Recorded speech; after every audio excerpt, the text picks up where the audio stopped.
Okay, so I got all the toes, everything on the carcass of the Centrosaur. Now we're just going to start with our paper towels and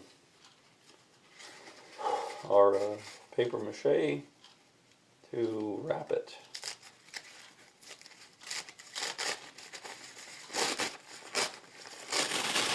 And how we do this with this particular brand of paper towel, I split it in half because it has a nice pebbled pattern on the inside.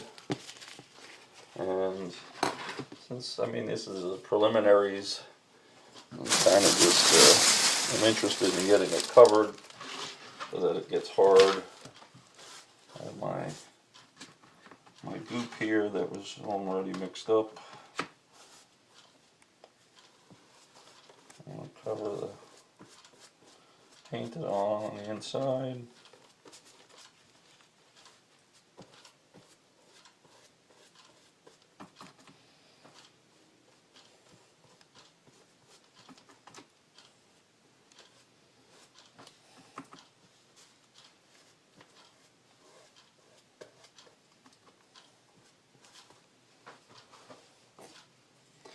Even on the first one, it really wouldn't even matter if it's got the pebble texture, obviously, because if you're going to have a second one, it's going to just cover over what you're doing.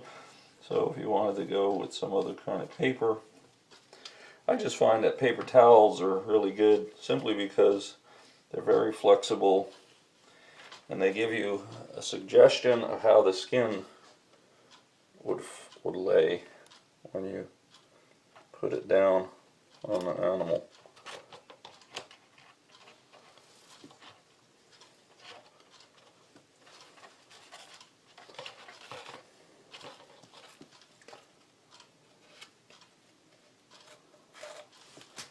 And then I usually just take this and flatten out, pull the places where you want the skin to appear to be stretched, and then now for the knotters, you have to wrap it around into the cavity, and that edge, you want to have that edge nice and flat if possible, because you want it to be able to let the tail and whatever appendages are in the hole to wag, to nod.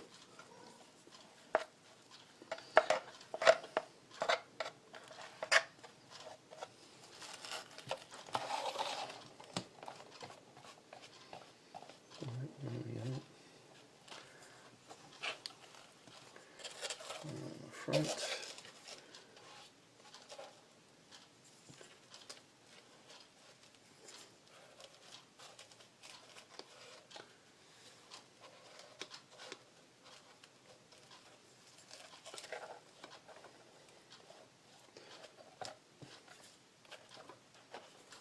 And down.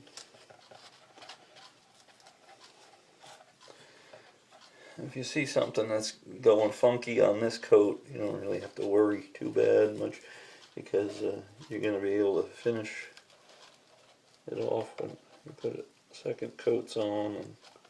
But you get an idea of where you're headed.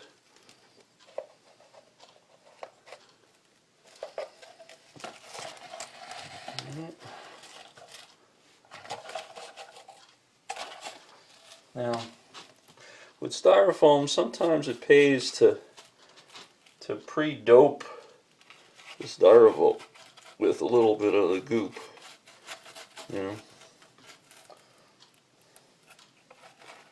So, but you really should have, when you do your paper, also goop up your paper.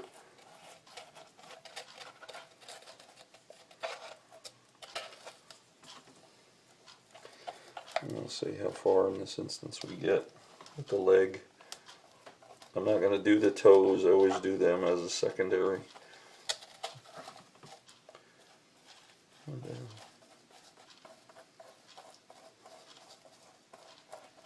Alright, so that leg is pretty gooped up. Paint this towel.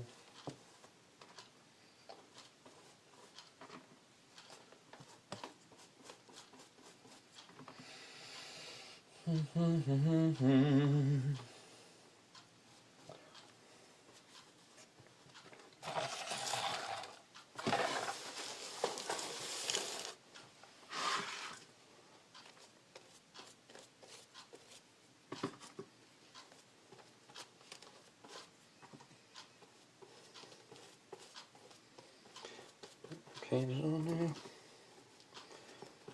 So now that we got the leg done in this, when they meet up, they should make a nice solid thing once they dry. Right. Well, that's pretty big for a leg. So we could probably, I should have probably even split this earlier, but we'll just rip it, take a chunk, right, like that, and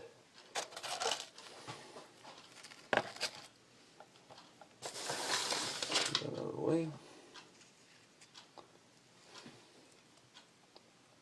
That on there.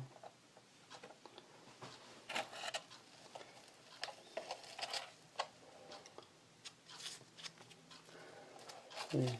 And then take our brush and blend the edges. See, sometimes if the edges go over, that makes a ridge, but that's okay. It's all fixable. And then go around the leg.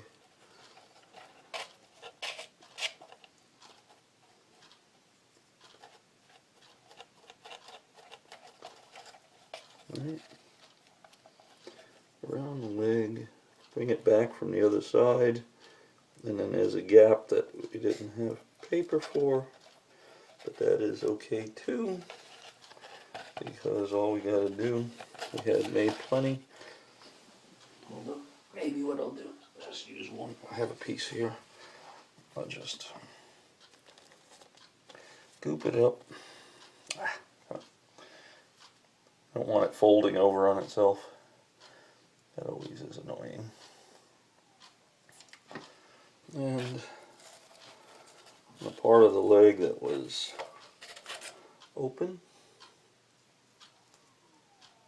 try get it there like that. You can see it.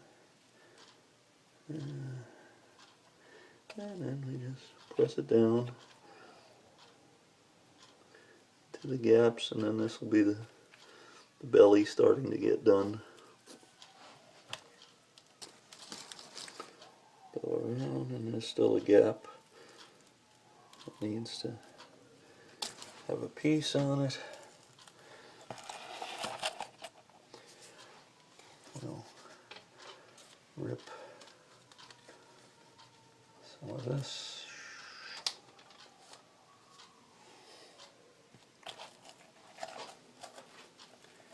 And we'll just put it as the center where the belly is, and then wrap it around. See how we put it in there so that it comes around, and then it'll have some nice folds, nice skin, and this will be the first large belly piece. Then we'll bring that over and up. Right, and flip that over, start working it around, put it around there, and go flat there.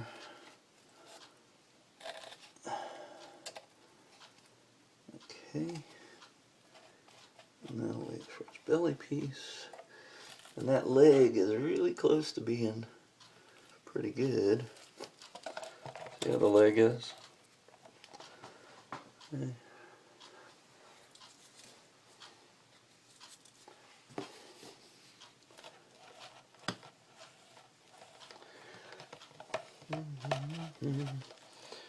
Right. Okay. And we still have another piece that we can do. We can go around to the, well, let's see, maybe we'll do both. Do the front.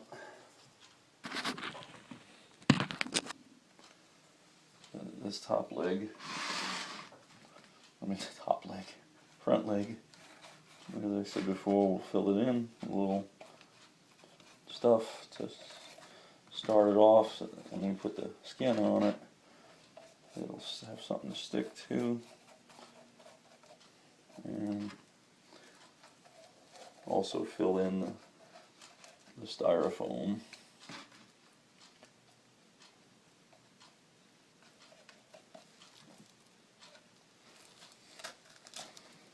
Gotta get on the inside here.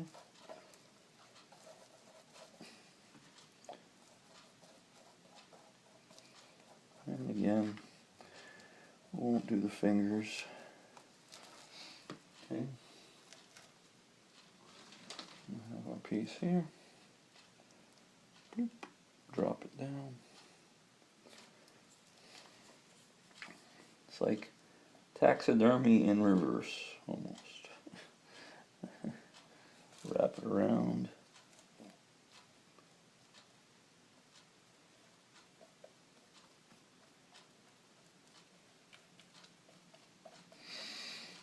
Now, usually what shows up here is you get the idea of where the musculature for the arms got to be and things like that. So you're wrapping this all the way around. It's going to overlap again on the top side, but that's okay. That's good. I mean, it's going to be extra strong there. Now that flap, we could either do, we could do this, we could push it through the toes, and then that'll be even getting down into the toes to start the toes off.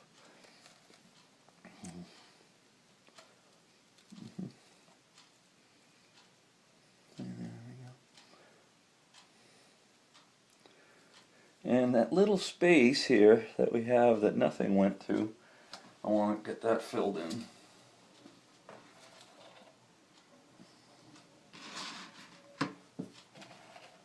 So that requires us getting another piece of paper towel. We did all that with that one sheet.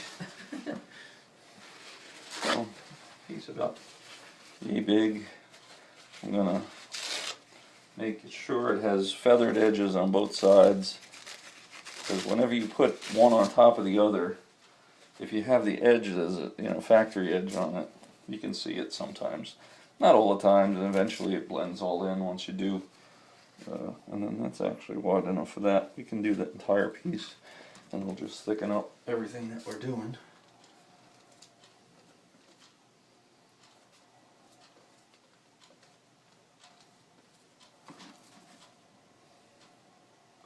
Just coating it. The model has coat on it already. I'm just going to go right there.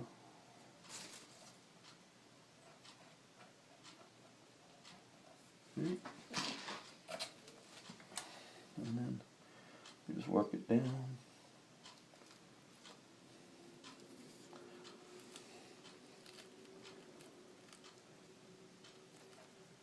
Up against the arm, and then match it to the piece in the belly. Float it out that way. There we go. And that hole, just the discoloration in the paper.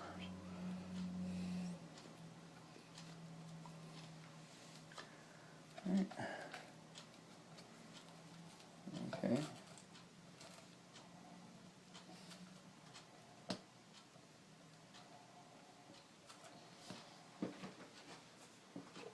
So we can check it out. It's coming.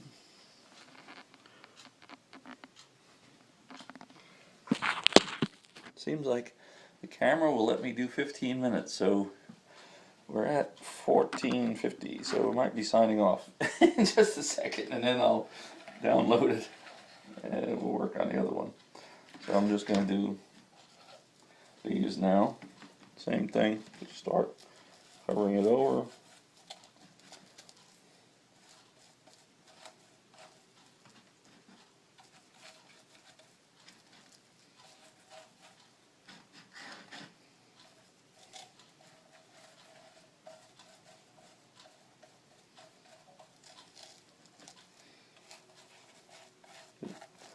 A little filler.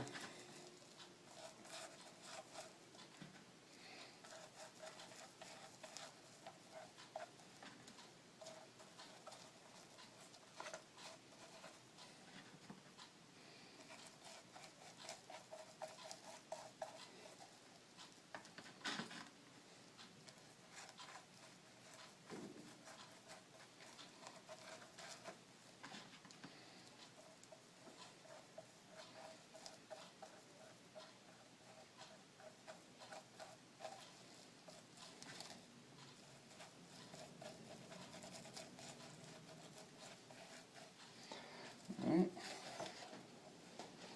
We have our other piece that we can use. Paint that up.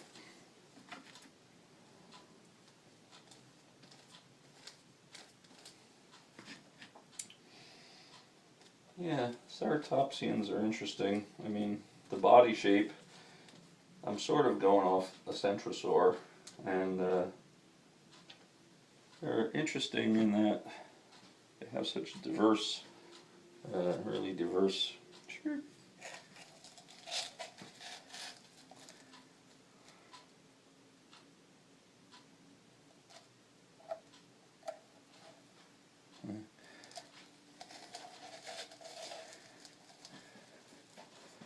That one is wrapping around.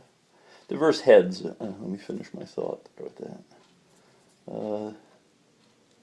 Yeah, the head shapes. So if you build a Centrosaur body shape, you know, you can. There's differences, you know, as far as the thicker builds, otherwise, you know. Obviously, you know, the whole animal can be bigger or smaller or whatever, but nonetheless, like I could put a Triceratops head on this, and since it's sort of a generic body shape of a Centrosaur, it would work. As far as artwork goes, and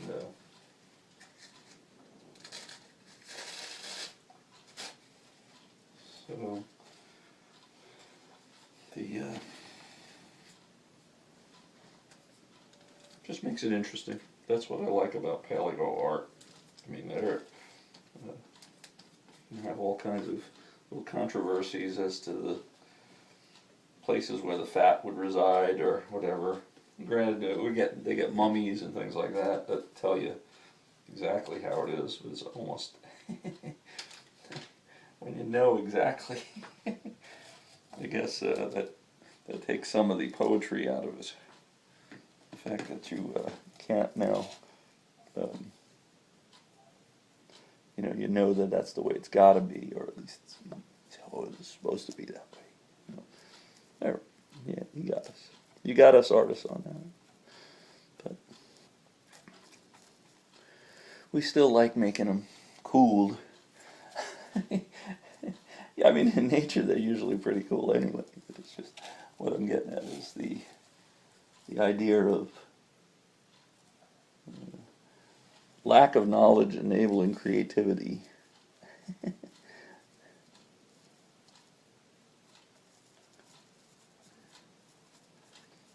you don't know, you can get away with everything. You can make this guy, well, you can make him purple like like the Barney guy. Okay.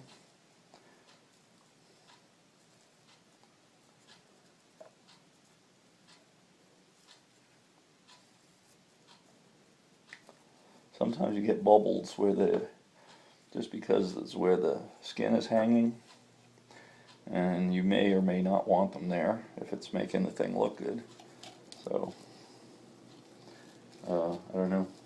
this instance, well, we're getting there. We're getting a lot covered, and yeah, down. Let me see. Do this. Do another piece.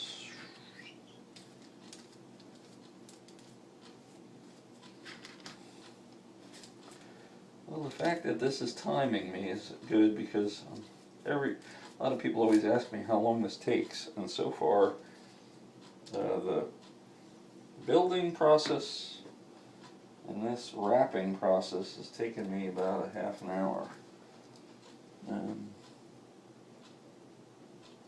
Now I know, because I have it being filmed.